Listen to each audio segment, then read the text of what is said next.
اخوان، السلام عليكم ورحمه الله تعالى وبركاته. فيديو اليوم الاخوان غادي نتكلموا على فضيحه اخرى مدويه لبطلها رئيس الحكومه المغربيه عزيز اخنوش. داك الشخص اللي استطاع انه يوصل لواحد المثابه اللي تلقب انه اخطبوط البر والبحر في المملكه المغربيه.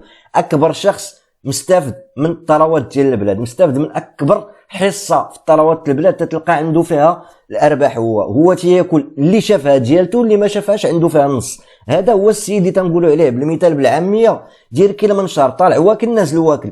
عزيز اخنوش تنعرفوا كلنا بانه استفد ايام الفتره ديال الازمه ديال الكورونا، وكل شيء تيعرف الان اللي دايره ضجه في المملكه المغربيه انه اكبر واحد استفد من الحرب الروسيه الاوكرانيه والازمه ديال المحروقات.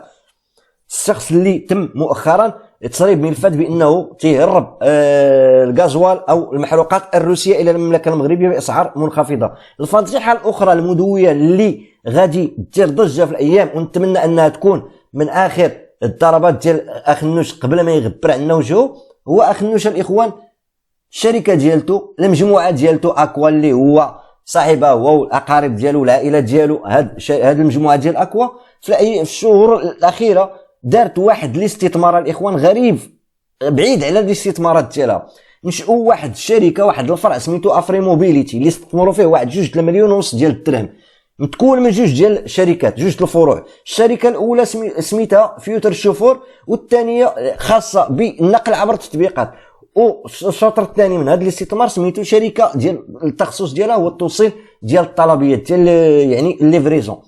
حتى هنا الامور عاديه. الغريب في الامر الاخوان علاش نشات شركه اكوا، مجموعه اكوا، هاد الشركات هادو وهي بعيده على التخصص ديالهم في البزنس فاش خدامين، هاد الشيء بعيد عليهم. ولكن الغريب في الامر الاخوان هو انه في المملكه المغربيه منذ فتره كاين نقاش وكاين جدال حول واش يمكن نرخصوا الشركات ديال النقل عبر التطبيقات الحديثه في المغرب او لا. الشيء اللي خلق ضجه مع اصحاب رخص يعني الطاكسيات في المملكه المغربيه اللي ما قبلوش انه تدخل هذه الشركات للعمل، لان غادي تعمر عليهم السوق وغادي تولي المنافسه. مساله المنافسه مزيان انه تخدم على المصالح ديال المواطن، ولكن الغريب في الامر علاش بمجرد ما انه مجموعه اكوا دارت هذا الاستثمار هذا ودارت بانه بتخدم في هذه الشركه في التطبيقات ديال النقل عبر التطبيقات الحديثه، الاسبوع اللي فات بدات مجموعه من النقابات تاخذ ترخيص، نقابات ديال النقل عبر التطبيقات بداو تيعطوا هذا الترخيص في المغرب، رغم انه السلطات غير باقي ما مرخصاش لهذه الشركات للعمل.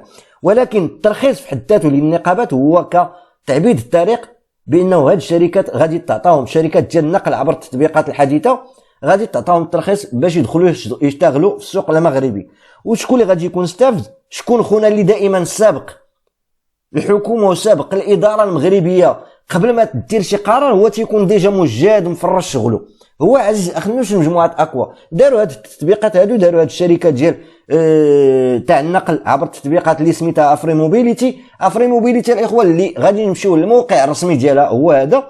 اش غادي نشوفوا شكون هي افرو موبيليتي؟ افرو موبيليتي هي شركه استثماريه تابعه لمجموعه اكوا ديال العائله ديال المعلم ديال اخنوش، متخصصه في تنفيذ وتطوير المشاريع المبتكره المتعلقه بتنقل الغد في المملكه المغربيه. يعني هذا السيد هذا عنده الرؤيه. حبذا لو ان هذا عزيز اخنوش كيف تيفكر البزنيس ديالو، كيفاش تيطيحوا عليه هذه الافكار انه تيسبق المشاريع ديالو، تتسبق القرارات ديال الحكومه. لو انه كان تيخدم اتخاذ القرارات والخروج بقرارات اللي في التسيير ديال الحكومه والمنظومه ديال المملكه المغربيه، لو كنا حنا متقدمين. ولكن دائما القرارات تاع الحكومه تتكون متاخره، بينما القرارات اللي تهم المصالح الشخصيه ديال اخنوش تلقاوها دائما سابقه القرارات الاداره ب100 سنه. الغريب في الامر كذلك الاخوان هو الازمات ديال الغازوال الروسي اللي كانت ضجه، وكانوا تسريبات بانه من كاين شركات مغربيه وبالخصوص الشركات ديال اخنوش تيستوردوا الغازوال الروسي عن طريق التهريب او يعني المانشينوار كي تنقولوا باسعار جد هازله. وكانوا ناطق رسمي بلا اللي ما عندوش كماره على شي حشم كان خرج في واحد التصريح وقال بانه كلها يعني تتبقى كلام فارغ، وكلها يعني ماشي هذاك الكلام ماشي مبني على وثائق. اليوم شكون اللي تيكشفهم؟ وكاله الانباء الروسيه سبوتنيك، اللي هي وكاله الانباء الروسيه، يعني ما يمكنش تروج شي خبر اللي غير صادق او ما مبنيش على دلائل. قالت بانه المغرب في مقدمه مستوردي الغازوال الروسي على مستوى القاره الافريقيه. المغرب اللي من بين الدول الافريقيه، هو اول دوله تستورد وتستافد من الغازوال الروسي، المازوت الروسي المهرب اللي تيخرج وتيتباع برا. المغرب هو اول دوله من ناحيه الاستفاده منه. المغرب تيستافد من 12% من الغازوال كيف تشوفوا اجمالي شحنات الغازوال الروسي، يعني الغازوال كاع اللي تيخرج من روسيا المغرب بوحدو تيضرب فيه 12%. ماشي المغرب اخنوش، لانه هنا كاين غلط عند وكاله الانباء الروسيه تقول سبوتنيك بانه المملكه المغربيه، بالعكس فهو اخنوش فقط. يعني المغرب تيضرب اكثر من تونس، اكثر من الجزائر، واكثر من الدول الاخرى في هذا السوق ديال الغازوال الروسي.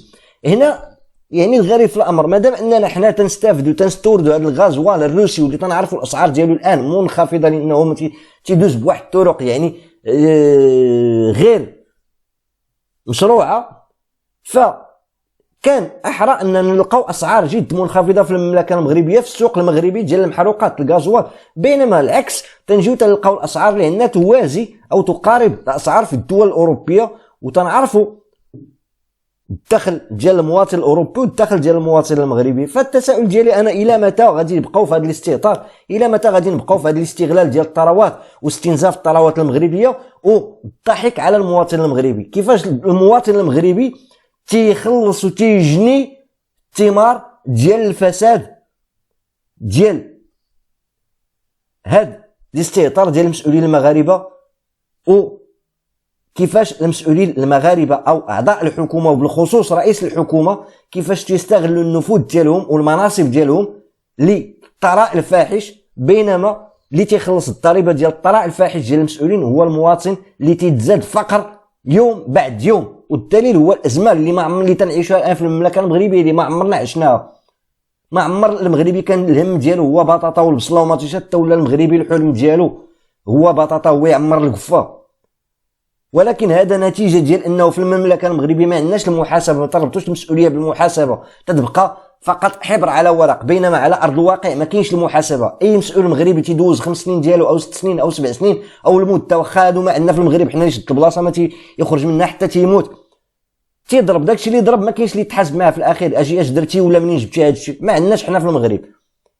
فلذلك نتمنى انه الوعي يوصل للمواطن المغربي ويتيري الفران ويقول بركه، هذا لا راه بركه، راه حشومه.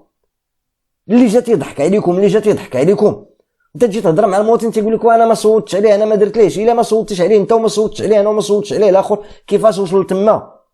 خصنا نوصلوا لواحد الدرجه من الوعي اننا حتى حنا نعرفوا اننا نطالبوا بالحقوق ديالنا. انت نقول لكم ديروا الفضاء وقتال او دير الانسان يعرف الحق ما له وما عليه. إن كفانا كل مرة تنشوفوا مسؤولين تيجيو تيضحكوا على المواطن وتيديروا هكا وتيزيدوا. فيكفي غير هاد الفضائح هادو. كيفاش انا اللي تنسول الان، كيفاش اخنوش قبل ما تخرج الحكومه الان بالترخيص، وانا متاكد انه غادي يكون ترخيص لهاد الشركات تخدم كيف بغات في البلاد، مادام انه اخنوش واكوا المجموعه اكوا داروا هاد الشركه هذه اسسوها، فكونوا على يقين انه غادي يتم الترخيص لهم وغادي يخدموا وغادي يضربوا يديهم كيبغاو. فعيب عيب عيب. ونتمنى انه نفيقوا شي نهار وما نلقاوش هذا المخلوق هذا قدامنا، ولا نلقاوه بدل ما يكون اخطبوط نلقاوه ولا سرديله. حشومه كفانا من الاستهتار، ونتمنوا يعني نشوفوا البلاد ديالنا في الاوج ديالها، ونشوفوا المواطنين الاخوان والاخوات ديالنا تيستافدوا من ثروات البلاد، تياخذوا حقهم حتى هما تيغمسوا شويه، انه حينما نشوفوكم تتغمسوا وحنا صايمين. راه المواطن المغربي ولا بغى يصوم رمضان ومن خارج رمضان بسبب الاستهتار ديالكم، بسبب الضحك ديالكم، بسبب السياسات الارتجاليه ديالكم. فالله المستعان. اخوان نتمنوا لكم امسيه طيبه وملقانا غدا ان شاء الله، والسلام عليكم ورحمه الله تعالى وبركاته.